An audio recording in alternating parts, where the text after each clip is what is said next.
Fala pessoal, bom dia, boa tarde, boa noite. Professor Murilo aqui falando. E como eu prometi para vocês, eu tô gravando um vídeo aí então, né? Para que a gente possa fazer uma recuperação aí, né? Para que a gente possa abordar com todos os alunos todos aqueles assuntos que nós tratamos durante o mês de fevereiro, não é verdade?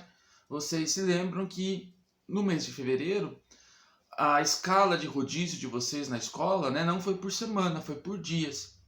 E esse modelo de organização fez com que algumas turmas, né, do grupo A, B ou C, tivessem mais aulas de história e outras menos aulas de história. Então, nós temos 4 aulas de história por semana. Algumas dessas turminhas dos grupos A, B e C tiveram as 4 e outras não tiveram as 4, tiveram 2, tiveram 3, tiveram uma, né? Então, esse vídeo aqui eu vou fazer um grande resumo, né, de tudo aquilo que a gente conversou em fevereiro, para que aqueles grupos de alunos que não tiveram a oportunidade de conferir as 4 aulas, eles possam ter acesso aos assuntos que nós tratamos em fevereiro, tudo bem? Por que isso é importante? Isso é importante porque nessas primeiras aulas de fevereiro nós fizemos retomadas, né, revisões e tivemos algumas conversas, aprendemos algumas coisas que são muito importantes para o prosseguimento das nossas aulas, né? Ou seja, muitas coisas que nós vamos estudar a partir de agora, já estamos estudando, né? Nessas semanas de março, elas exigem esse conhecimento prévio, né? Que nós fizemos lá em fevereiro, tudo bem? Então vamos lá. A gente começou e nós discutimos bastante aquela frase do historiador Marc Bloch, né? O historiador francês, que fala o seguinte, né? Que história é o estudo do homem no tempo e no espaço, né? Vocês se lembram que nós conversamos bastante sobre isso para procurar entender o que é história, né? O que é essa disciplina de história que vocês têm na escola. Então, pela frase, retomando aqui, né? Ele fala que história é um estudo, ou seja, nós vamos aprender história estudando, né? Mas um estudo do quê? Estudo do homem, né? E quando ele fala homem, nós conversamos também, ele não está se referindo apenas às pessoas do sexo masculino, né, do gênero masculino, né? Quando ele fala homem, ele se refere ao conjunto da humanidade, né? Então, quando ele coloca homem aí, ele se refere a homens e mulheres, tudo bem? É como se ele dissesse que história é o estudo dos homens e das mulheres, ou história é o estudo dos seres humanos, ou ainda se ele tivesse escrito história é o estudo da humanidade no tempo e no espaço. Tudo bem, pessoal? Então, a palavrinha homem, ele está se referindo ao gênero humano, aos homens e às mulheres. Tá bom? Vamos continuar então. História é o estudo do homem, já entendemos o que é, no tempo, né? Essa palavrinha tempo, que é tão importante para a história, né? Nós conversamos bastante sobre ela também. E nós vimos que tempo, quando ele fala tempo, né, ele se refere à noção que nós temos de passado, presente e futuro, né? Nós conversamos sobre isso, eu até levei uma música, né, para a gente ouvir e conversar um pouquinho sobre a letra da música. Mas então, quando ele fala tempo, né, tempo é essa noção que a gente tem daquilo que foi o passado, daquilo que é o presente e daquilo que é o futuro, né? Lembrando que passado, né, é tudo aquilo que passou, né? Presente é aquilo que está acontecendo e futuro é aquilo que está por vir, né? Mas nós vimos também, pessoal, que essa noção que nós temos do que é o passado, do que é o presente e do que é o futuro, não é uma noção que está parada, né? Ela não está parada. É uma noção que está em constante movimento, em constante transformação, em constante mudança, né? Vocês se lembram que nós conversamos um pouquinho, né? Fizemos até aquela brincadeira lá sobre os dias da semana, né? Hoje, por exemplo, é uma terça-feira, né? Terça-feira é o nosso presente. Mas amanhã, quando chegar quarta-feira, o que hoje é o nosso presente vai se transformar no nosso passado. Não é isso? Amanhã é quarta-feira, é o nosso futuro. Mas essa quarta-feira vai chegar. E quando ela chegar, ela vai deixar de ser o nosso futuro e vai se transformar no nosso presente. Ou seja, o que é passado um dia foi presente, né? E foi até futuro. O que é presente também já foi futuro e vai se transformar no passado, né? Ou seja, a noção que nós temos daquilo que é passado, daquilo que é presente e daquilo que é futuro está constantemente em movimentação, em mudança, em transformação, né? É a musiquinha lá do Lulu Santos que eu trouxe para vocês, né? Ele fala: tudo que se vê não é igual ao que a gente viu há um segundo. Tudo muda o tempo todo no mundo. Lembram disso? A terceira palavrinha, então, que tem na frase, né? Ele fala lá, né? História é o estudo do homem no tempo e no espaço, né? Espaço vai ser, então, um lugar onde as coisas vão acontecer, né? Nós vimos lá o que era espaço, né? O espaço, todas as coisas que acontecem, as ações humanas que acontecem, elas acontecem em um determinado lugar, né? Não existe nenhum fato histórico que não tenha acontecido em algum lugar, né? Eu não posso chegar para vocês e falar: olha, hoje nós vamos estudar uma guerra que não aconteceu em lugar nenhum. Então ela não aconteceu. Na verdade, todo fato histórico, ele necessariamente aconteceu em um lugar, né? Em um país, em uma região, em um continente, mas ele aconteceu em um lugar. Tudo bem, pessoal? Então nós vimos que para existir história, né, é necessário 3 elementos, né? Primeiro, a ação humana, a ação de homens e mulheres que vão constantemente transformar o espaço ao longo do tempo. 2, para haver história é necessário que essa história esteja localizada em um tempo, né? Seja o tempo do passado ou seja o tempo do presente, né? Nesse caso não dá para localizar a história no futuro, mas toda a história está localizada em algum tempo do passado ou do presente. Ela acontece em algum momento, né? De novo aqui, né? Não tem como eu falar para vocês que a gente vai estudar um assunto em história que não aconteceu, né? Nunca aconteceu, né? Tem que ter acontecido. Ah, foi o século passado, foi lá no século V, foi semana passada, ela aconteceu em algum momento. E para haver história também é necessário que essa história tenha acontecido em um determinado espaço, em um determinado lugar. Tudo bem? Então, essa foi a nossa conversa sobre essa frasinha, né, muito interessante que o Mark Bloch fez, né, que a história é o estudo do homem no tempo e no espaço. Tudo bem? Mas falando em tempo, né, tem uma pergunta que a gente precisa pensar bastante sobre ela, que é a seguinte: como o ser humano se localiza no tempo? Né? Há várias formas do ser humano se localizar no tempo, né? A gente usa o relógio, a gente usa o celular, a gente consulta o calendário, a gente se localiza no tempo também. Muitas pessoas, né, que têm um conhecimento da natureza mais profundo se localizam no tempo olhando para o céu, olham para o sol e sabem a hora que é, né? Olha para o céu e sabe se vai chover, se vai fazer frio. Ou seja, há várias maneiras que nós, seres humanos, usamos para nos localizar no tempo. Vamos conhecer algumas delas? O primeiro, galera, é o chamado tempo da natureza, né? O que é o tempo da natureza? Vou contar aqui algumas histórias para vocês para ilustrar isso.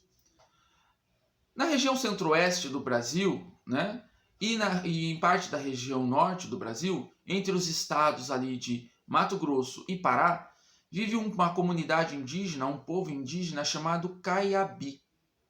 Esse povo Caiabi, eles vivem numa região, então, que é uma reserva, né, estão em meio à natureza, né, e como que eles conseguem se localizar no tempo?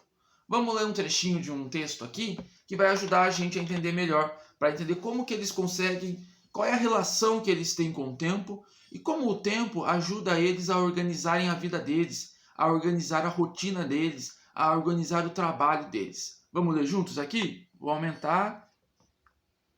Opa, aumentei muito. Vou aumentar aqui. Viu para cá. Vamos ver. Quando as borboletas começam a aparecer, significa que as águas dos rios e córregos estão diminuindo, um sinal de que está terminando o tempo das chuvas e iniciando o tempo da seca.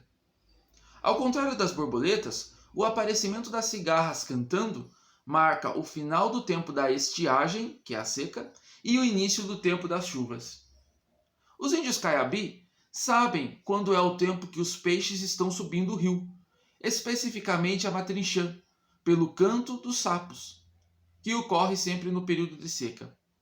Período em que marca também a floração dos ipês, que é uma flor, que indica também o tempo em que ocorre a desova dos tracajás nas areias às margens dos rios. O canto do macuco, que é uma ave que habita a região próxima dos córregos, marca o início do dia para os moradores das comunidades Caiabi. Significa que o dia está amanhecendo. Então olha só, pessoal, que interessante. Esses povos indígenas, essa comunidade indígena chamada Caiabi, coloquei uma fotinha aí delas para vocês ao lado, eles conseguem organizar o seu tempo, eles conseguem organizar a sua vida, a sua rotina, o seu trabalho, através do conhecimento e da relação que eles têm com a natureza, né? Percebam que coisa muito bonita até, né? Eles conseguem saber, né, quando vai acabar o período da seca e quando vai começar o período da chuva, quando as borboletas começam a aparecer. Quando as cigarras começam a aparecer cantando, eles sabem que é o inverso. Vai acabar o tempo da seca e vai voltar o período das chuvas. Olha só.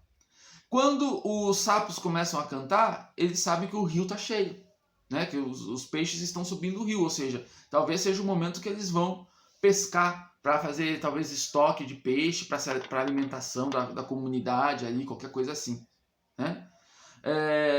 E onde também surgem as flores dos ipês, ou seja, essa comunidade indígena, ela se organiza, né? Ela organiza a sua rotina, ela organiza o seu trabalho, ela organiza a sua vida, não necessariamente tendo o apoio de um calendário ou alguma coisa assim, mas ela organiza a sua rotina através de uma relação e do conhecimento que eles têm da natureza, né? É uma proximidade com a natureza, um conhecimento sobre a natureza que nós, que vivemos em outro contexto, né? Um contexto urbano, nós infelizmente não temos, né? Não temos esse conhecimento, né?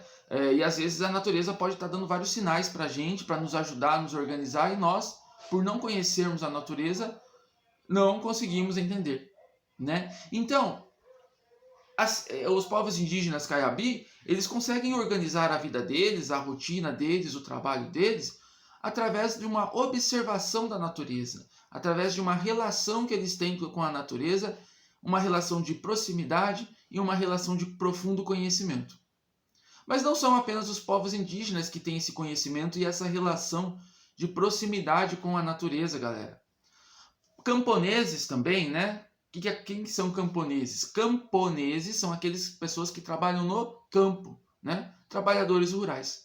Camponeses também têm um profundo conhecimento da natureza, através da experiência do trabalho deles. Então, se você conhece algum camponês, você sabe que o cara sabe, né? Quando que é o período da chuva, quando que é o período da seca, né? Se aquela plantação que ele fez vai dar uma colheita boa ou não vai dar uma colheita má. Qual que é a época que aparece uma determinada praga na colheita dele? Por quê? São pessoas que trabalham com a natureza, né? E por esse trabalho, né, por essa experiência desse trabalho, elas acabam conhecendo profundamente a natureza. Além dos índios e dos camponeses, quais grupos também têm uma relação muito próxima com a natureza e organizam a sua vida, né, a sua rotina e o seu trabalho a partir do conhecimento e da relação que eles têm com a natureza? Povos ribeirinhos, né? Povos ribeirinhos são aqueles que vivem às margens dos rios, né? E que organizam também as suas vidas muito em torno da pesca e de outras atividades ali, e sabem quando que é a época que os peixes estão subindo o rio, que é mais propício para pescaria e tal, né? Outro grupo social que também organiza bastante a sua vida pelo conhecimento, pela relação que eles têm com a natureza, são pescadores, né? Pescadores que vivem no litoral, né? Comunidades de pescadores sabem quando eles podem enfrentar o mar para pescar. Sabem quando a maré tá alta, quando a maré tá baixa.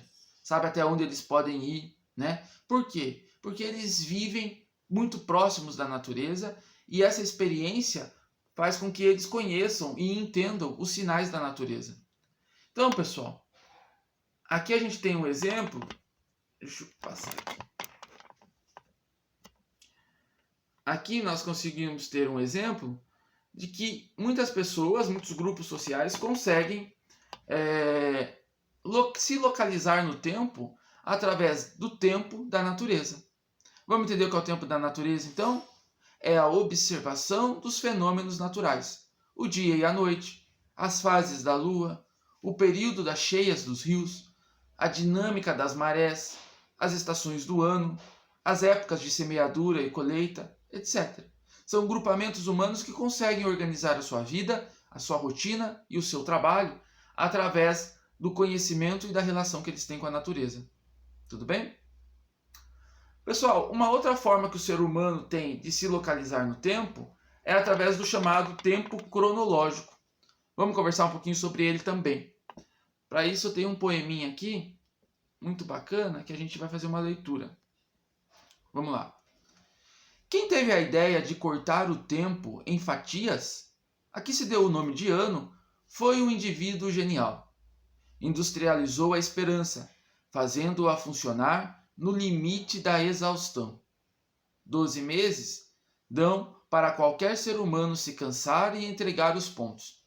Aí entra o milagre da renovação e tudo começa outra vez, com outro número e outra vontade de acreditar que daqui para diante vai ser diferente.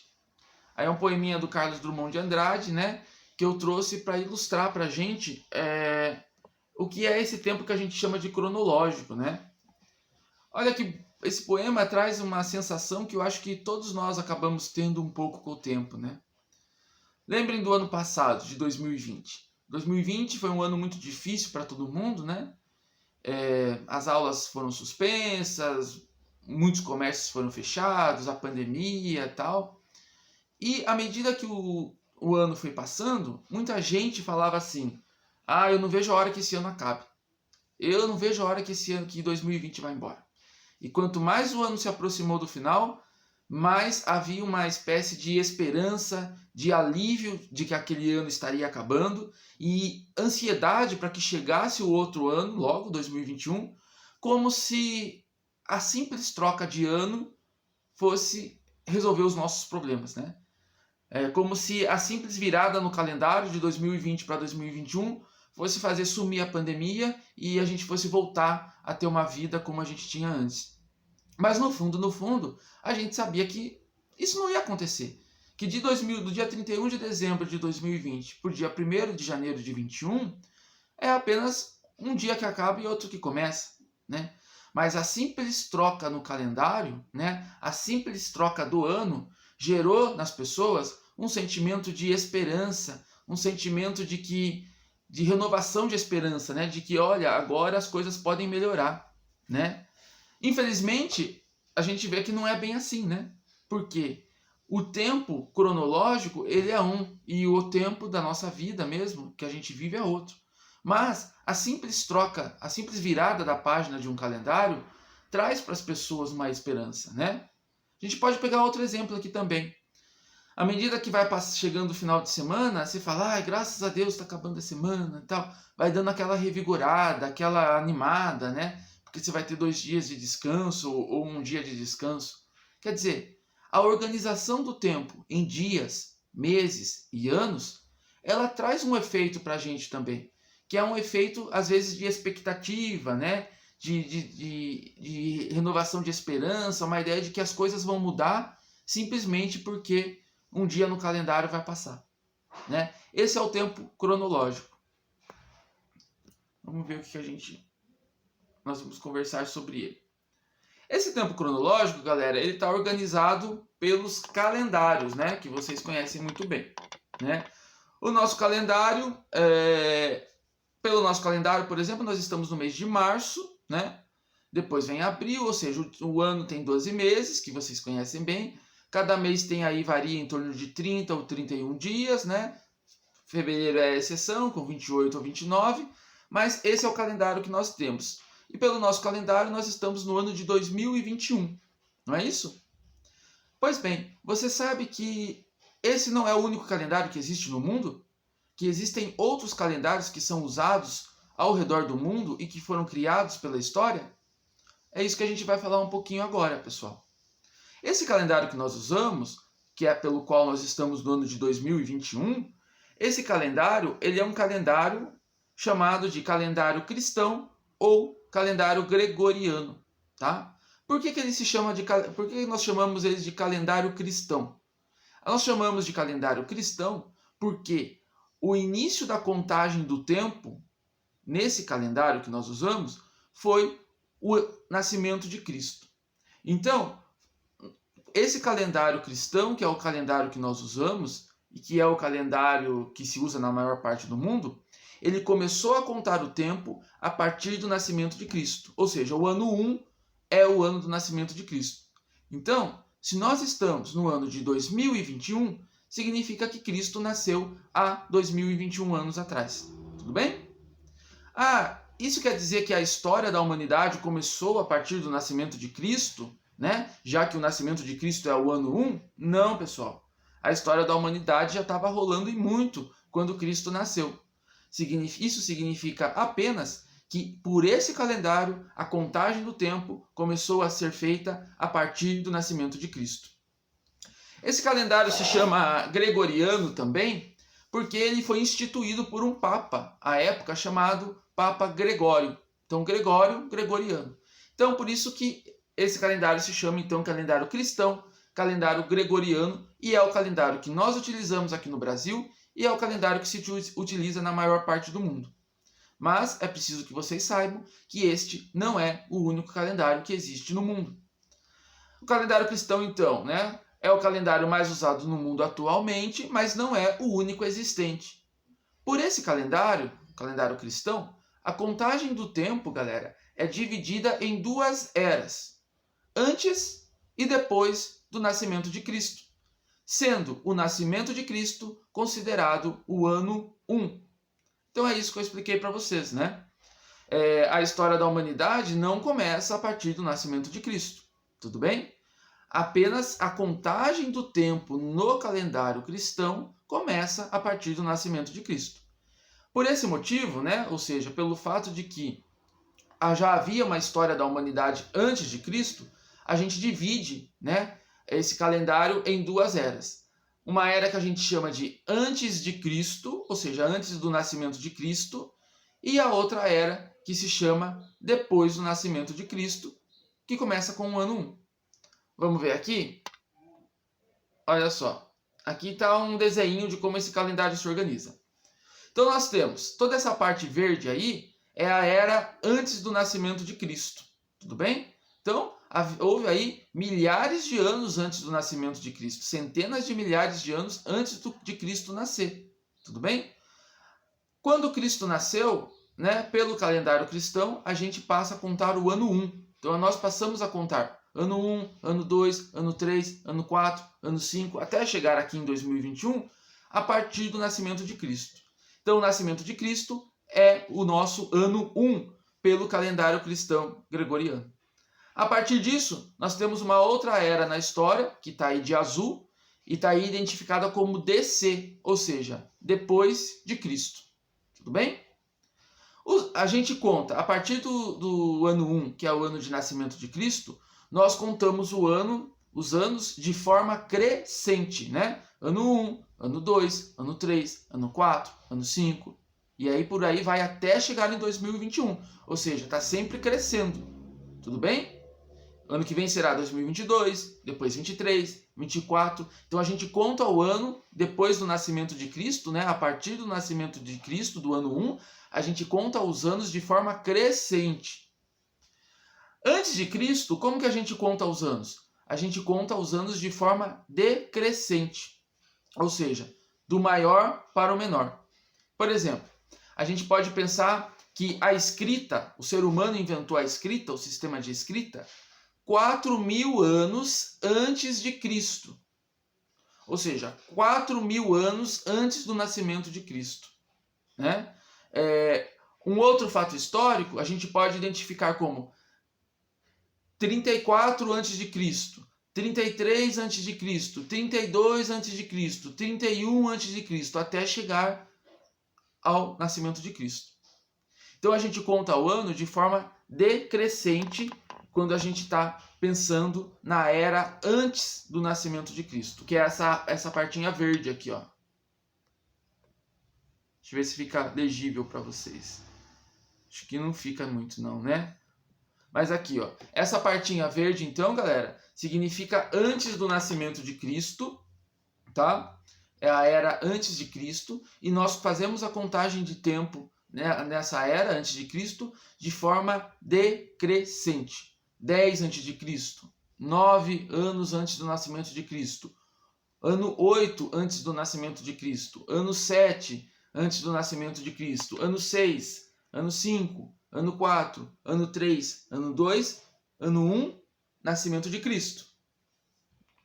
E daí começa a era depois de Cristo. Ano 1, nascimento de Cristo. Ano 2, ano 3, ano 4, ano 5, ano 6, até 2021. Tudo bem? Então, calendário cristão, resumindo aqui para vocês, mais uma vez, ele é dividido em duas eras. A primeira era chamada de antes de Cristo, e nós contamos os anos nessa era antes de Cristo de forma decrescente, ou seja, vem do maior até chegar ao menor, ou seja, até chegar ao ano 1, que é o nascimento de Cristo, e a partir do ano 1 nós passamos a contar o tempo de forma crescente. Ano 1, nascimento de Cristo, ano 2, ano 3, ano 4, ano 5, ano 6, ano 7, 2021, que é a era depois de Cristo. Então, no calendário cristão, é assim que nós contamos o tempo. Aqui tem um outro exemplo, galera, para vocês entenderem bem. Olha só. Nós temos aqui no ano 200 antes de Cristo, já a civilização egípcia, né? Então vocês veem que tem vários fatos históricos aqui, ó. Os dinossauros, né? 2 milhões de anos antes de Cristo, 200 milhões, né? E vocês veem que eles estão de forma decrescente. Tá caindo minha câmera aqui. 200 milhões, 10 mil antes de Cristo, 800 antes de Cristo, 200 antes de Cristo, né? E aí vai vindo, 200, 199, 98, até chegar ao ano 1. Olha a cruzinha aqui. Ano 1, que é o nascimento de Cristo. Daí começa a contagem do tempo pelo calendário cristão e a era depois de Cristo. Então, ó, daí tem 200 depois de Cristo, 800 depois de Cristo, 1600 depois de Cristo, até 2010 depois de Cristo e até 2021. Tudo bem, pessoal? Mas como eu falei para vocês, esse calendário cristão gregoriano é apenas um calendário que se usa no mundo. Ele não é o único. Vamos conhecer alguns outros calendários? Olha só. Outros povos, galera, elaboraram ao longo da história, né, outras formas de contar o tempo. Um exemplo é o chamado calendário judaico, tá? No chamado calendário judaico, eles começaram a contar o tempo 3.760 anos antes do calendário cristão. Ou seja, o ano 1 do calendário judaico, ele é o nosso ano 3.760 a.C. Isso significa que o ano 1 para eles, que significa ali a criação do mundo para os hebreus, né, segundo a Bíblia, eles localizaram como sendo no ano 3.760 a.C., tá? E eles começam a contar o ano deles a partir daí. Outro calendário, aqui está o calendário cristão, que é o nosso. Outro calendário é o calendário islâmico.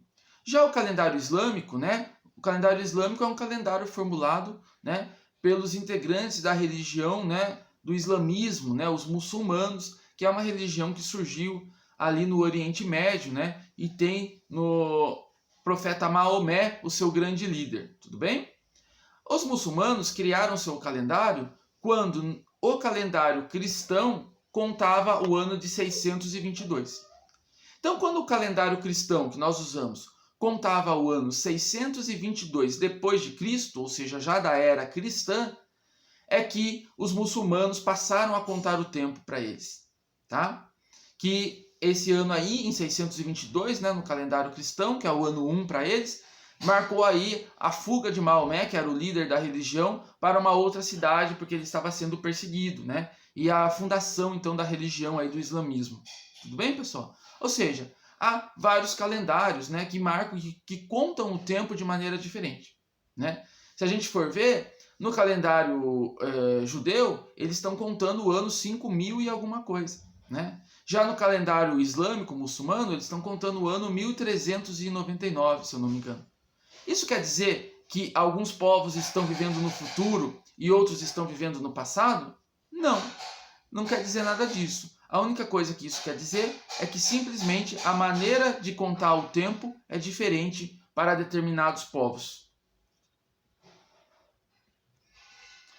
Olha só, pessoal, outra recordação importante que nós fizemos, né, nas nossas aulas, e isso é fundamental, é saber que na história nós lidamos com o tempo, então, e que em história nós usamos os algarismos romanos para identificar os séculos, tá? Então, em história não se identifica século pelo número convencional, a gente usa o número, os algarismos romanos. Tudo bem, pessoal? Aqui eu trouxe aqui uma listinha de alguns algarismos romanos para a gente relembrar, tá? Então vamos lá, o 1, né? Você faz aí esse pauzinho, né? 1, 2, 3, né? O 4, como que a gente faz o 4, né? O 4 não é possível você colocar 4 bastõezinhos, um do lado do outro. Por quê? Vocês têm que ter, né? Não podem se esquecer de que o máximo de repetições que pode haver desses pauzinhos são 3. Não pode repetir 4 vezes, tá? Então, como que faz o 4, professor? A gente faz uma espécie de continha, né? Você bota o número que vem depois, no caso 5, né? E o 5 é representado pela letra V.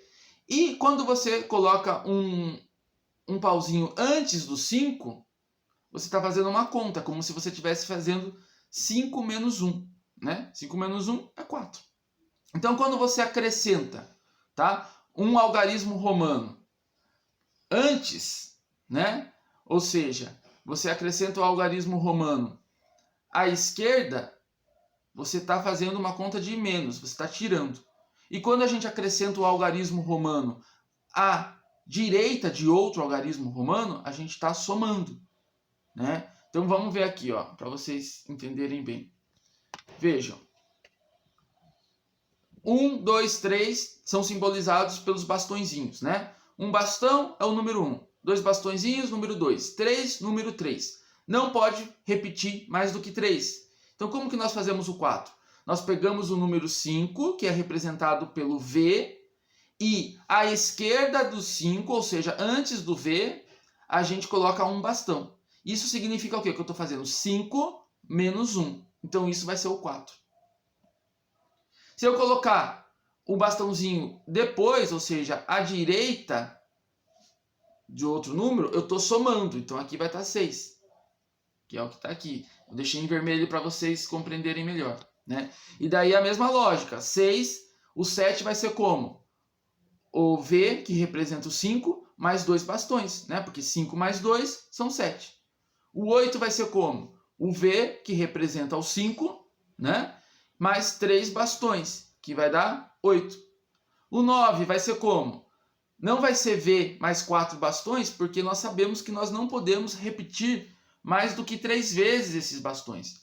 Então, como que a gente faz o 9? A gente vai até o 10, que é representado pela letra X, né? A gente vai até o 10, que representa a letra X, e à esquerda do 10 a gente tira um bastãozinho. Então, a gente faz como se fosse 10 menos 1, que é 9. E daí a lógica continua, né? O 11 é a letra X, que representa o 10, mais 1. Quando você coloca um bastão à direita, ou seja, um bastão na frente, tá? Como que é o 12? É o X, que representa o 10, e coloca 2 bastões na frente, que significa soma.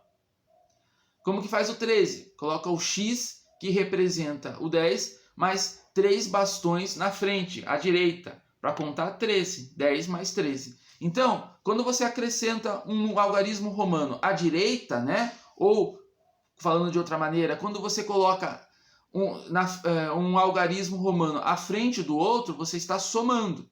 Quando você acrescenta um algarismo romano atrás ou à esquerda, você está tirando. Tudo bem? E essa lógica vai se estender para tudo isso, né? Aqui, ó, o 14, né? Como que eu fiz o 14? Você coloca o x, que representa o 10, né? E daí você vai botar o 4, né? O 4 é o quê? É o v, que representa o 5, menos 1. Então, o 1, vejam que o 1 está antes do v. Então, 14. 15, o x e o v, que é o 10 e o 5. 16, o x, o v, que é 15, mais 1, 16. O 17, vejam aqui, acompanhem. É o x, que representa o 10, com o v, que representa o 5, ou seja, 15, mais 2 bastões, 17. Porque 15 mais 2 são 17. O 18 é o x, que representa o número 10, mais o v, que representa o 5. Então, a gente tem 15 mais 3 bastões. 15 mais 3, 18. E o 19? O 19 a gente vai fazer a mesma coisa que temos feito. A gente vai botar o x, que representa o 10, mais o número 9 para fazer 19. E o número 9 é formado por x, que representa o 10, menos 1. Vejam que o 1 está em azul aí, antes do segundo x, para representar o 9. Tudo bem, pessoal? Isso é fundamental para a gente identificar os séculos em história. Aqui relembrando para vocês, né, uma década é composta por 10 anos, então olha, presta atenção no nome, né? Década, já fala de 10, 10 anos. Um século é formado por um conjunto de 100 anos, tá? Em história a gente usa muito, a gente fala muito de séculos. Então quando a gente está falando de século, a gente está falando de um período de 100 anos. E um milênio é em um conjunto de 1000 anos, né? Também dá para saber pelo nome, né? Milênio, ele já fala 1000, né? No próprio comecinho da palavra. Pessoal, como que a gente identifica anos e séculos, tá? Então aqui coloquei algumas dicas para vocês. Deixa eu abrir aqui. Olha só, nós estamos no século 21, né? Então vamos lá, século 21 é formado por duas vezes a letra X, que representa o 10, né? Porque 10 mais 10 é 20, e um bastão que representa 1. Então, século 21. O início do século 21 foi no ano de 2001 e o seu término será no ano de 2100, porque um século tem 100 anos. Antes do século 21, nós vivemos aí o século 20, né? O século 20 formado por duas letras X, porque cada letra X representa o 10. Então, 10 mais 10, 20. Século 20 que começou no ano de 1901 e terminou no ano 2000, né? Antes do século 20, século 19.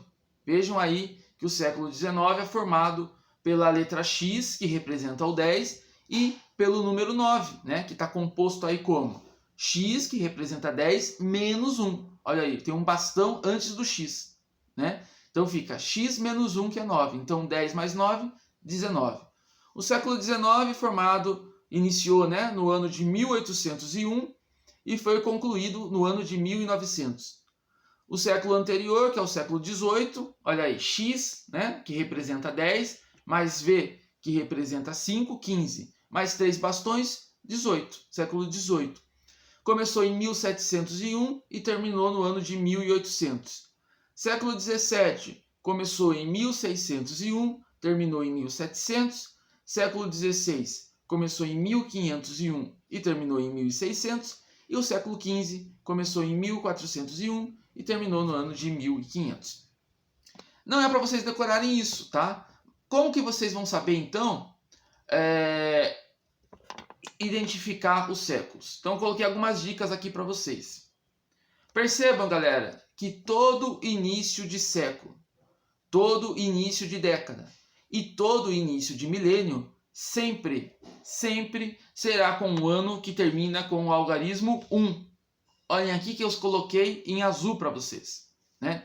Ou seja, galera, todo século, e aí a gente pode estender também para toda década e para todo milênio, sempre vai começar com um ano cujo último algarismo daquele ano é o número 1. Olha aí, o início de todo século sempre é com um ano que termina com 1. 2001, 1901, 1801, 1601, 1501, sempre termina com 1, como está em azul aí, vocês podem ver. Isso por quê? Porque a gente começa a contar o tempo a partir do 1, né? O ano 1 não é o ano do nascimento de Cristo? A gente não começa a contar o ano a partir do zero, né? Se a gente for contar do 1 ao 10, a gente começa a contar como? 1, 2, 3, 4, 5, 6, 7, 8, 9, 10. A gente não começa a contar do zero. Então, da mesma forma, a gente começa a contar década, século e milênio sempre com um ano que termina com o algarismo 1. Então, nunca vai ter um século, uma década ou um milênio que comece com um ano que termine com 0. Por quê? Porque todo final de década, todo final de século e todo final de milênio sempre será com um ano que termina com 0, como eu coloquei em vermelho aqui para vocês. Reparem que todos os anos finais de século terminam com 0. É 2100, 2000, 1900, 1800, como eu destaquei em vermelho aí para vocês. Tudo bem? Então, você já tem uma dica aqui poderosa para saber identificar início e final de século, tá? Todo século, toda década e todo milênio vai sempre iniciar com um ano que termina com 1, e toda década, todo século e todo milênio vai sempre ser finalizada, né? Vai ser o seu último ano, sempre será com um ano que termina com 0. Tudo bem? Então, se você vê um ano com final 1 ou com final 0, você já vai saber identificar se é início ou final de década ou século. Outras dicas. Como descobrir a qual século pertence determinado ano? Então aqui eu coloquei para vocês, pessoal, alguns anos assim para vocês tentarem descobrir, né? 1948, a que século pertence? 1457, a que século pertence? Como vocês vão poder saber isso? Vou dar uma dica para vocês. Atenção, pessoal. Se o ano não terminar com 00, ou seja, qualquer ano, galera, qualquer ano que não termine com 00, pode terminar com 1, pode terminar com 2, pode terminar com 3, até 9. Só não pode terminar com 0, tá? Então, se o ano não terminar em 0, o que vocês fazem? Vocês desconsideram os dois últimos algarismos e soma 1 na cabeça de vocês ao número que resta. Vamos ver? Dois exemplos aqui. 1948, né? É um ano, X que eu peguei. 1948 é um ano que não termina com 0, né? Vocês estão vendo, porque ele termina com o número 4 e o número 8. O algarismo 4 e o algarismo 8. Então ele se encaixa nessa dica que eu dei para vocês. Então é um ano que não termina com 0. O que a gente faz para saber a que século pertence o ano de 1948? Nós pegamos, então, desconsideramos esses dois últimos algarismos, né, que não terminam com 0. Sobrou o quê? Que está em azul lá destacado. Sobrou o número 19. Então, eu vou pensar, 19 mais 1 é 20. Então, 1948 está dentro do século 20. Tudo bem? O ano de 1457. Primeira coisa que eu vou fazer. Esse ano termina com 0? Não, né? Ele termina com os algarismos 5 e o algarismo 7.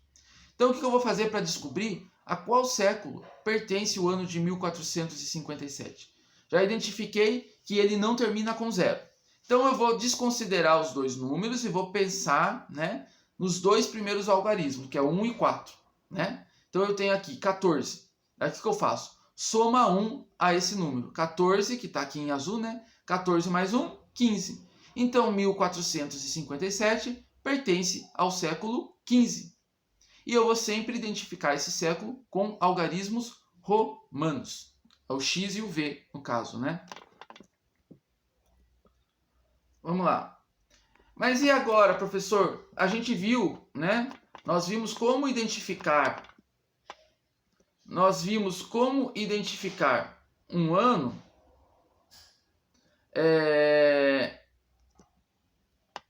Nós vimos como identificar a que século pertence determinado ano quando esse ano não termina em 0. Mas e quando o ano termina em 0? Como que a gente vai saber a que século ele pertence? Então aqui eu tenho outra dica para vocês. Leiam aí. Se o ano terminar com 00, basta você desconsiderar os dois zeros, né? Você corta e você fica sabendo a qual século pertence aquele ano. E daí você vai escrevê-lo também, vai identificá-lo com algarismos romanos. Vamos ver? Olha só. Ano 500. Peguei um ano qualquer que termina com 0. Termina com 00? Termina. Então como que eu vou saber a que século pertence o ano 500? Simples. Eu desconsidero 00, sobrou que número? 5. Pertence ao século 5. Então eu vou identificar com o algarismo romano, né? Pertence ao século V, representado pelo V. Ano de 1700. Termina em 00? Termina. Então o que eu vou fazer? Eu desconsidero 00, sobrou que número? 17. Então, o ano de 1700, ele faz parte do século 17. Então é só eu identificar com algarismos romanos. Tudo bem? O ano de 2000, né? 2000. Termina em 00? Termina. Então eu tiro os dois zeros, sobra 20. Então o ano de 2000 fez parte do século 20. Muito simples, pessoal. Então, retomando aqui, quando os anos não terminam em 0, ou seja, termina em 1, termina em 2, termina em 3, a gente desconsidera os dois números e somamos 1 aos dois primeiros algarismos. E quando o ano termina em 0, a gente desconsidera o 0 e o número que sobrou é correspondente ao século que pertence àquele ano. Tudo bem? Então aqui tem uma proposta de exercício para vocês fazerem, tá? Aqui o exercício 1, né?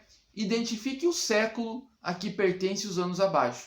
Então eu coloquei vários anos aí e vocês vão me dizer a qual século cada um desses anos pertence. É só lembrar das regrinhas lá, né? Ano 577. Termina em 0? Não. Então, quando não termina em 0, como que a gente faz mesmo? A gente soma 1 ao primeiro algarismo, né? Então, 5 mais 1, 6. Então, o ano de 577 pertence ao século 6. Tudo bem? O ano de 1800, o último aqui da listinha. Termina em 00? Termina. Então, quando termina, o que a gente faz mesmo? A gente desconsidera o 00 e o número que sobrou, que é 18, é correspondente ao século que pertence àquele ano. Então, 1800 está dentro do século 18. E você vai identificar com os algarismos romanos. E o segundo exercício aqui, vocês vão fazer o quê? Vocês vão identificar o ano de início e o ano de término dos séculos abaixo. Tá? Então, esse segundo exercício vocês vão fazer dessa forma aqui como eu coloquei para vocês. Ó. Século 21, início. Ano de 2001, final. Ano de 2100. É isso que vocês vão fazer em cada um desses séculos que eu coloquei aqui para vocês. Lembrando o quê? Lembrando que todo século sempre começa com um ano que termina com o algarismo 1 e todo século sempre se encerra com um ano que termina com 0. Tudo bem? Tudo isso, então, pessoal, que a gente conversou, né, está dentro, né, da ideia de tempo cronológico, né, que é quando o nosso tempo ele é medido, é quantificado pelo uso de calendários, noções de milênios, séculos, datas, anos, meses, dias, horas, minutos, segundos, né? É o tempo cronológico, né? Quando a gente controla o nosso tempo, a gente faz a medição do nosso tempo através dos números também, né? Então, tudo isso que a gente conversou agora, né, sobre os diferentes calendários, sobre o calendário cristão gregoriano e sobre essa identificação de séculos e milênios, está dentro dessa forma que a gente chama de tempo cronológico. E por último, nós temos o chamado tempo histórico, né? Como que o ser humano, né, como que nós podemos nos localizar na história da humanidade, né? Então a gente já viu que a gente se localiza no tempo através da natureza, né? A gente viu o exemplo dos povos indígenas, dos camponeses, dos pescadores e dos ribeirinhos, né? Que eles têm uma relação com a natureza que faz com que eles conheçam profundamente a natureza e possam organizar a sua vida, a sua rotina, né, o seu trabalho, a partir dessa relação de proximidade com a natureza. Nós vimos também que os seres humanos se localizam no tempo através do chamado tempo cronológico, né? Que é o uso dos calendários, a identificação de séculos, décadas e milênios, né? Que foi o que a gente conversou bastante aqui. Mas e na história, galera? Como que nós, seres humanos, nos localizamos na história da humanidade? Ora, o ser humano também se localiza, né, se situa coletivamente e politicamente através da sua localização na história do mundo, do seu país, da sua cidade, etc. Essa localização, galera, é identificada e medida pela identificação dos fatos históricos, né? Então, ou seja, a gente não se localiza no tempo apenas através da natureza e do calendário, que é o tempo cronológico. Nós, seres humanos, também nos localizamos no tempo, nos situando na história da humanidade. E a gente vai fazer isso através da identificação dos fatos históricos. Mas o que é um fato histórico? Fato histórico, pessoal, ele é toda a ação humana que gera uma mudança no tempo e no espaço, né? Lembra que eu falei para vocês que não há história, né? Que para existir história tem que ter 3 elementos: a ação humana, essa ação humana tem que estar localizada em algum espaço do tempo, né? Seja no passado ou no presente, e ela tem que ter acontecido em algum lugar. Ou seja, essa ação humana vai sempre promover mudanças, interferências, né? Em um determinado espaço e em algum momento do tempo. Isso que a gente chama de fato histórico, tá? Então, o fato histórico vai ser o resultado da interferência da ação humana no tempo e no espaço, que gera uma mudança. As mudanças geradas no tempo e no espaço pela ação humana são fatos históricos. Essas mudanças ocorrem na sociedade, na política, na economia, na tecnologia e na cultura. Vamos pensar um exemplo? Em 1932 foi o ano que as mulheres conquistaram o direito ao voto. Até então, as mulheres não podiam votar, apenas os homens, né? A conquista do direito ao voto pelas mulheres, galera, não foi uma coisa que caiu do céu, né? Elas conquistaram esse direito, elas lutaram por ele, né? Se organizaram, fizeram passeatas, escreveram, debateram, ou seja, a conquista do voto pelas mulheres foi fruto de luta delas, né? Ou seja, uma ação humana, né? Elas se movimentaram para isso, uma ação humana no tempo, né? Que tempo? Lá em 1932. E no espaço, nós estamos falando do Brasil. Ou seja, nós temos uma ação humana localizada no tempo, 1932, né? Século 20, e no espaço, aqui no Brasil, que é o que nós estamos pensando. Essa mudança, né? Essa ação humana gerou uma mudança? Gerou. As mulheres conquistaram o direito ao voto. E essa mudança aconteceu aonde? Aconteceu na sociedade, né? Aconteceu na política, porque elas puderam votar. Ou seja, isso é um fato histórico, tá? Então, um fato histórico é toda ação humana que acontece em um determinado tempo e em um determinado espaço que vai gerar uma mudança, tá? Uma mudança na política, uma mudança na sociedade, uma mudança na economia, na cultura ou na tecnologia. Tudo bem? Então aqui, né, um resuminho para vocês, né? A ação humana no tempo e no espaço, né, gera uma mudança em um desses setores, e é isso que a gente chama de fato histórico, né? Gera uma mudança na sociedade, na política, na economia.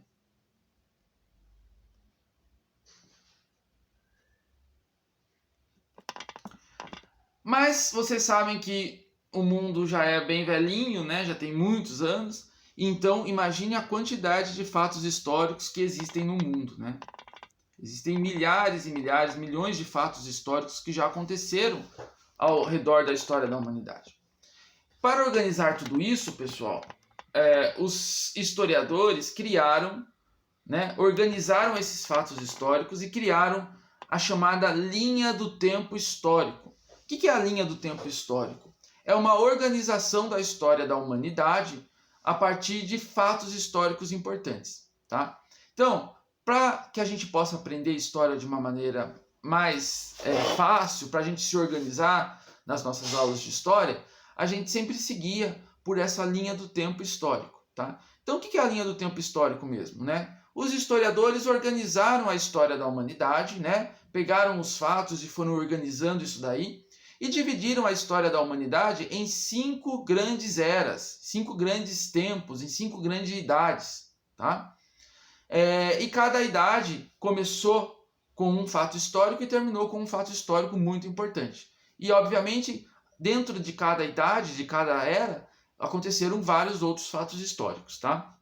Vamos conhecer a linha do tempo histórico, então? Então vamos lá. Deixa eu aumentar aqui para vocês.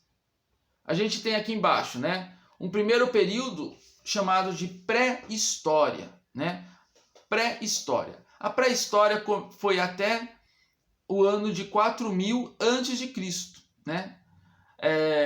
O que aconteceu em 4000 antes de Cristo? A invenção da escrita. Então, o que os historiadores fizeram, né? Eles falaram, olha, a humanidade criou a escrita 4000 anos antes do nascimento de Cristo, e a invenção da escrita é um fato histórico tão importante, né? Que gera uma mudança, né? Gera uma mudança na sociedade, na política, gera uma mudança em tudo, que a gente vai considerar que esse fato histórico é tão importante que ele vai demarcar o fim de uma era e o início de outra. Então, eles consideram que a chamada pré-história acaba com a invenção da escrita, e a partir da invenção da escrita, em 4000 anos antes do nascimento de Cristo, começa uma outra era, uma outra idade na história, que vai ser chamada de Idade Antiga. Tá? Então a Idade Antiga ela começa em 4000 anos antes de Cristo e vai até 476 depois do nascimento de Cristo. Vai ser um período chamado então por Idade Antiga ou História Antiga. Tá? O que acontece em 476 depois de Cristo? Que os historiadores vão falar, olha, esse fato histórico é muito importante e vai demarcar o fim da Idade Antiga. Acontece a queda do Império Romano. Né? O Império Romano, que era até então a organização política, né, o império mais complexo, mais poderoso que havia tido, ele é aí destruído, né, por várias transformações que aconteceram naquele momento. Então, a queda do Império Romano, né, a destruição do Império Romano, é vista pelos historiadores como um fato histórico muito importante que demarcou o fim da Idade Antiga e o início da Idade Média. Né? A Idade Média, por sua vez, pessoal, ela vai se estender de 476 d.C. até o ano de 1453, que é quando a cidade de Constantinopla é tomada aí também pelos turcos otomanos, né? Esse fato histórico, a queda da cidade de Constantinopla, vai ser considerado também muito importante pelos historiadores, a ponto de eles falarem que esse fato histórico vai demarcar o fim da Idade Média e o começo de uma outra era da história. Outros historiadores já acham que é a descoberta da América em 1492, não está aqui, mas eu estou falando para vocês. Em 1492, a descoberta da América seria o grande fato histórico que demarcaria o final da Idade Média e o início da Idade Moderna. Mas, de qualquer forma, a diferença de anos é mínima.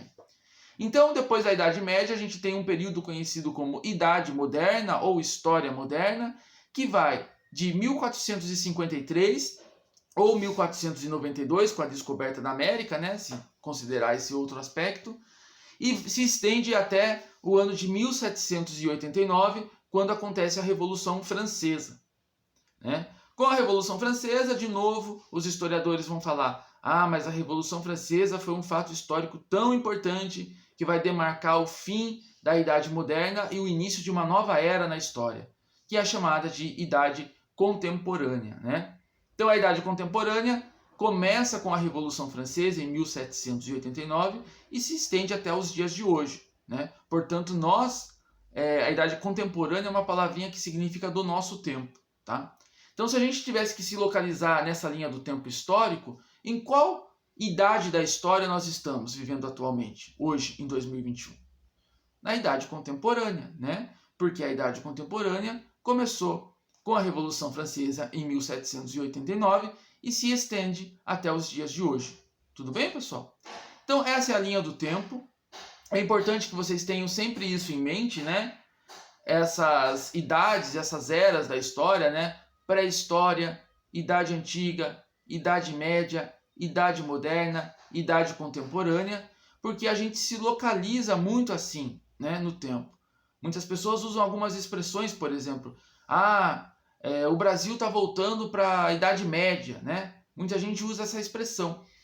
E o que as pessoas estão querendo dizer com isso? Elas estão querendo dizer que o Brasil está voltando a viver na Idade Média, né? Ou seja, está querendo dizer que o Brasil está voltando para trás, ou outro país que seja, só um exemplo, né? Por quê? Porque ela está se referindo a um período da história chamado Idade Média. Tudo bem, pessoal? Então essa é a linha do tempo histórico, ela foi feita, né, pelos historiadores para organizar a história da humanidade, para a gente poder se localizar melhor dentro da história da humanidade, que é tão longa, né? Mas, para concluir aqui a nossa aula, a gente tem que pensar algumas coisas sobre essa linha do tempo, né? Vamos questionar a linha do tempo. Quem produziu essa linha do tempo histórico, né? Quem que inventou? Quando ela foi produzida? E para que ela foi produzida? Então a gente precisa saber, pensar um pouco sobre isso, para a gente entender melhor o que é essa linha do tempo histórico, né? Então vamos lá, quem produziu a linha do tempo histórico? Já falei para vocês que foram os historiadores, né? Os próprios historiadores, né? Quando ela foi produzida? Bem, vocês não achem que essas idades aí, né, foram decretadas no momento que essas coisas aconteceram, né? Por exemplo, em 4.000 anos o ser humano inventou a escrita e daí eles mesmos lá na hora falaram, agora começa a Idade Antiga. Não, né? Ou então, quando a Roma caiu lá em 476 depois de Cristo, as pessoas ali naquele momento falaram, é o fim da Idade Antiga, amanhã começa a Idade Média, e daí eles fizeram uma festa para comemorar a passagem de uma era para outra. Não, né, pessoal? Isso tudo foi feito muito tempo depois desses acontecimentos, né? Muito tempo depois. Isso não foi feito, essa divisão das idades da história não foi feita com esses acontecimentos, a partir desses acontecimentos, tudo bem? Por exemplo, hoje nós estamos na idade contemporânea, não estamos? Estamos, desde 1789. Talvez daqui a 150, 200 anos, os historiadores que estiverem estudando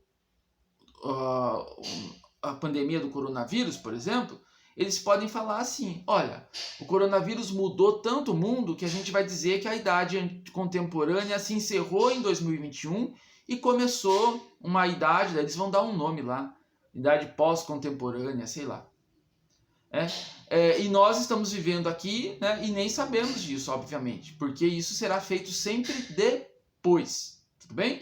Então, essas classificações, né, esses nomes que se dão aos anos da história, sempre são feitos depois dos acontecimentos, não é na hora, né? Não somos nós aqui em 2021 que vamos decretar que 2021 acabou a idade contemporânea. Não, nós estamos vivendo na idade contemporânea.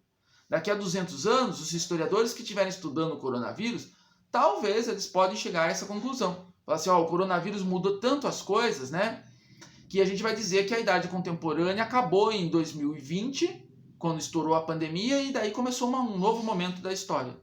Isso pode acontecer. Por quê? Para fazer essas classificações, é necessário saber o que aconteceu depois daquele fato histórico. E a gente só tem como saber isso depois de muito tempo. Então a história sempre estuda o passado, né? A gente sempre precisa olhar para o passado para ver o que aconteceu e o que aconteceu depois, para a gente poder criar essas classificações, tá? Mas vamos voltar lá às perguntas, né? Quem produziu a linha do tempo, quando ela foi produzida e para quê? Né? Para qual fim essa linha do tempo foi produzida? Vamos ver. Quem produziu a linha do tempo histórico? Os historiadores, mas não qualquer historiador. Os historiadores europeus, ou seja, os historiadores que viviam e que escreviam na Europa, o continente europeu, certo? E quando ela foi produzida? Ela foi produzida, galera, no século XIX, ou seja, bem depois de todos esses acontecimentos, tá? Ou seja, foi só no século XIX que aqueles historiadores europeus se sentaram e dividiram a história da humanidade e fizeram essas classificações que nós usamos até hoje, tudo bem? E para que ela foi produzida, né?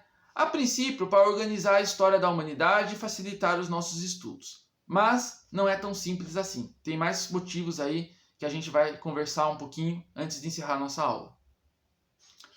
Observem aqui, eu coloquei um mapa mundi, para vocês identificarem, né, os continentes, que eu percebi que muitos têm dificuldade, né? Então nós temos alguns continentes aí, né? A África, que está em verde aí, né? A Ásia em amarelo, a Oceania em lilás, a América, né? Aí o conjunto das Américas, né? A América do Sul, que é onde nós estamos, no Brasil, a América Central e a América do Norte, que, né? Ou seja, o conjunto desses três é o continente americano e ali, aqui mais marronzinho, a Europa, tá? Então, foram os historiadores europeus que viviam na Europa, lá no século XIX, que construíram aquela linha do tempo que a gente está usando e a gente está comentando sobre ela aqui. Tudo bem? Professor, eles fizeram isso para ajudar, para facilitar os nossos estudos? Fizeram, mas não apenas por isso. Vamos pensar um pouquinho sobre essa linha do tempo. Vamos voltar lá. Olha só, aqui está a linha do tempo. Vamos questionar algumas coisas dessa linha do tempo. O período anterior à invenção da escrita, vejam que a escrita foi inventada pela humanidade em 4.000 anos antes do nascimento de Cristo. Né? E daí, a partir do ano 4.000, eles passaram a chamar, né, o período de História Antiga, Idade Antiga. O momento anterior à invenção da escrita, ou seja, quando ainda não havia escrita inventada, os historiadores europeus resolveram chamar de pré-história, galera. O que significa essa expressão pré-história? O que é pré? Pré é algo que vem antes, ou seja, antes da história. Espera lá. Então quer dizer que, pela cabeça dos historiadores europeus do século XIX, sem escrita não tem história, né? Se eles chamam o período em que não havia escrita de pré-história, ou seja, antes da história, talvez eles não considerem, né, que os povos que não têm escrita tenham história. Vocês concordam com isso?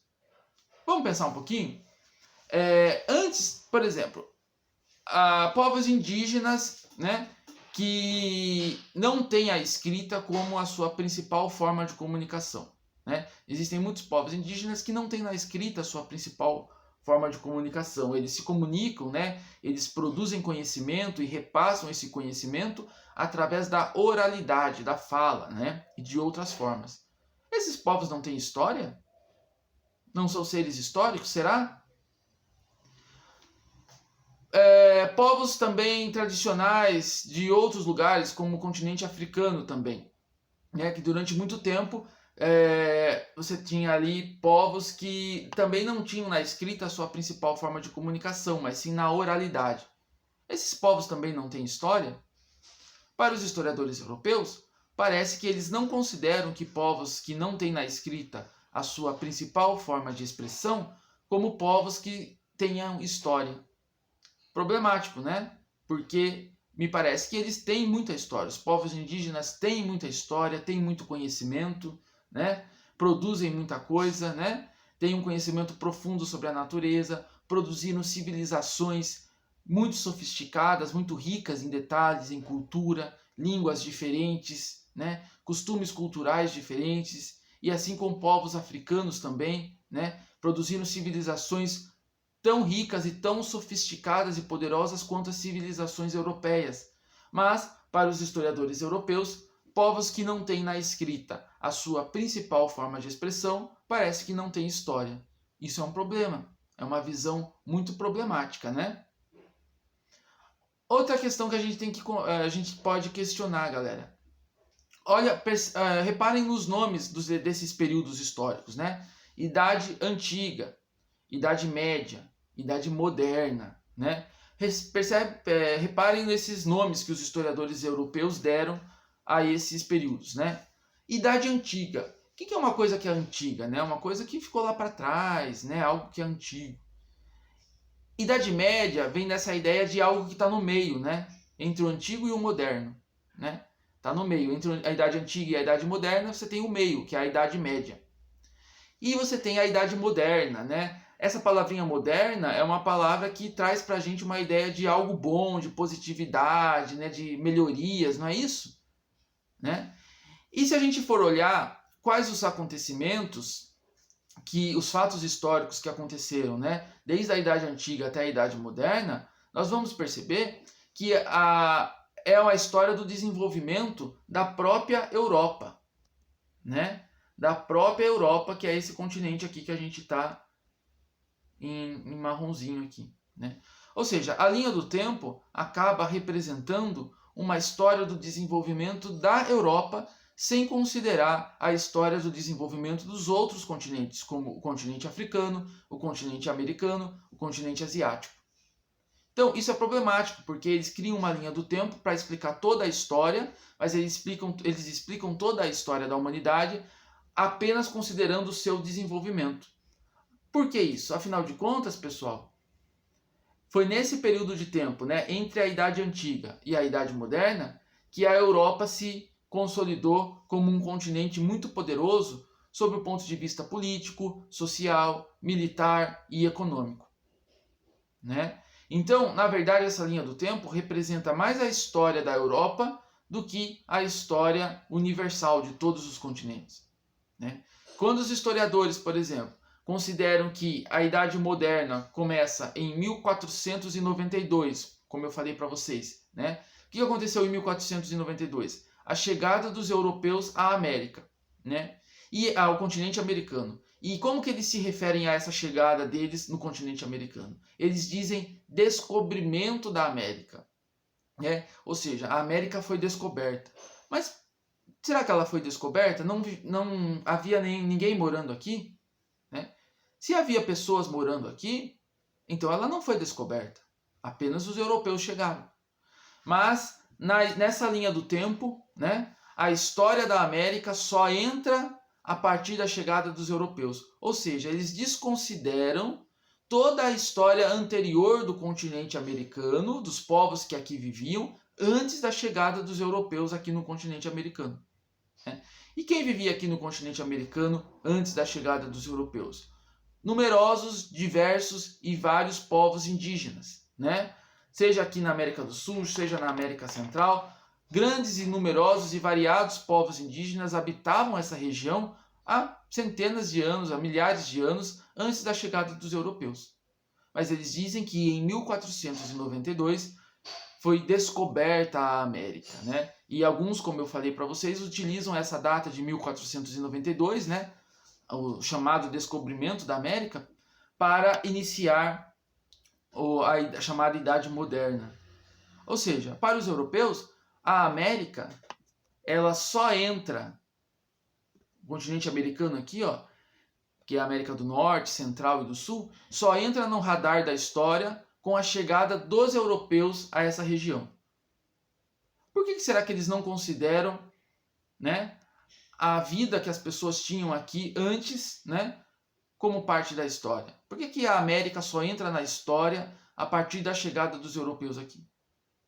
Será que porque talvez pelo fato de que, como nós estamos conversando, né, muitos povos indígenas que aqui habitavam não tinham a escrita como principal forma de comunicação e os europeus considerem que a não escrita, né, sociedades que não têm a escrita não têm história e, portanto, eles poderiam chegar aqui e tomar esse território, como fizeram, né, se impor à força nesse território, tentar escravizar os índios, né, tentar tomar esse território aqui para eles, como se não vivesse ninguém aqui antes, tentar escravizar os índios, matar vários índios, dizimar vários índios, escravizar povos africanos, né, sequestrar povos africanos para virem trabalhar para eles como escravos no continente americano. Afinal de contas, são populações que não tinham a escrita como principal forma de comunicação. Então vejam, pessoal, que essa linha do tempo que nós estamos estudando aqui, nós usamos ela como referência? Usamos. Mas nós precisamos saber que ela apresenta muitos problemas, né? Como que a gente sabe disso? Sabendo que, primeiro, ela foi produzida pelos historiadores da Europa no século XIX para tentar explicar uma história universal, ou seja, a história do mundo inteiro. Mas eles não consideram povos que não têm escrita como povos que têm história, né? E essa história, né, de Idade Antiga, Idade Média e Idade Moderna, ela representa o desenvolvimento da Europa como um continente poderoso do ponto de vista militar, econômico, social e político, que se impôs a outras regiões do mundo, como a América e a África, através da violência, da escravização, né, do genocídio e de muita barbárie, né? Mas, ou seja, os historiadores europeus que construíram essa linha do tempo, eles têm uma visão da história e do mundo em que tudo acontece a partir do ponto de vista deles, a partir do ponto de vista da própria Europa, desconsiderando outros pontos de vista da história, né? Senão, eles não colocariam ali, né, descobrimento da América, né? Porque a América não foi descoberta. A América sempre existiu e era habitada por inúmeros e diversos povos indígenas muito antes da chegada dos europeus. Mas eles consideram a chegada deles ao continente americano como uma descoberta. Isso mostra pra gente que eles olham para a história a partir do ponto de vista da história da Europa apenas. Como que a gente chama isso? Isso a gente chama, galera, de etnocentrismo. O que é etnocentrismo, né? Etnocentrismo, a explicação para isso está na própria palavrinha. Etno vem de etnia, né? O que é uma etnia? Etnia é um grupo de pessoas que têm uma mesma origem cultural, territorial, né? Então, é uma etnia no centro, né? O que é o etnocentrismo? Uma etnia no centro. Uma noção, galera, que vê o mundo e a história a partir dos valores de referências culturais, políticos, religiosos, etc., de uma determinada etnia. Né? Então, etnocentrismo é quando uma etnia olha para o mundo e procura explicar o mundo e estar no mundo sempre a partir dos seus próprios valores, desconsiderando outras explicações. Tá? O que é eurocentrismo, então? Eurocentrismo é a mesma ideia de etnocentrismo, só que aplicada à Europa. Europeu, centrismo, centro. Europeu no centro.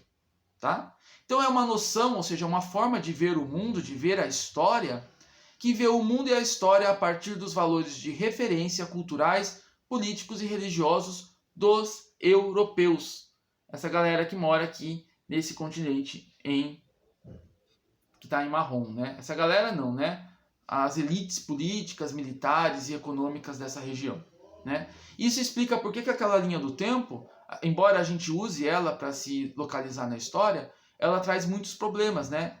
Problemas ao chamar de pré-história o período antes da escrita, de não considerar povos que não têm a escrita como principal forma de comunicação, como povos que têm história, né? Eles acham que não têm história, né? E essa consideração de que eles organizaram a história a partir do desenvolvimento militar, econômico, político da própria Europa, sem considerar as outras regiões do planeta Terra, né? Sobretudo a América, a África e a Ásia, né? E uma prova disso é aí quando eles colocam que em 1492 houve o descobrimento da América, né? Descobrimento por eles, porque o continente americano já estava sendo habitado, né? E com muitas civilizações muito ricas aqui há milhares de anos antes dos europeus. Então a gente diz que a história ela é uma história eurocêntrica, ou seja, uma história contada a partir do ponto de vista da Europa. Tá? E o que a gente vai tentar sempre fazer é mostrar uma história contada sobre outros pontos de vista, né? Sobre o ponto de vista dos povos indígenas, sobre o ponto de vista dos povos africanos. Ou seja, a gente vai tentar não ficar preso a essa história eurocêntrica, né, como ela é contada através da organização dessa linha do tempo aqui. Tudo bem? Embora a gente use essa linha do tempo, né, para nos organizar nos nossos estudos. Tudo bem, pessoal? Isso que foi conversado nas nossas aulas. Se vocês tiverem alguma dúvida, vocês me procurem, me chamem nas aulas e a gente vai conversando ao longo do ano aí, tá bom? Um abraço e até mais.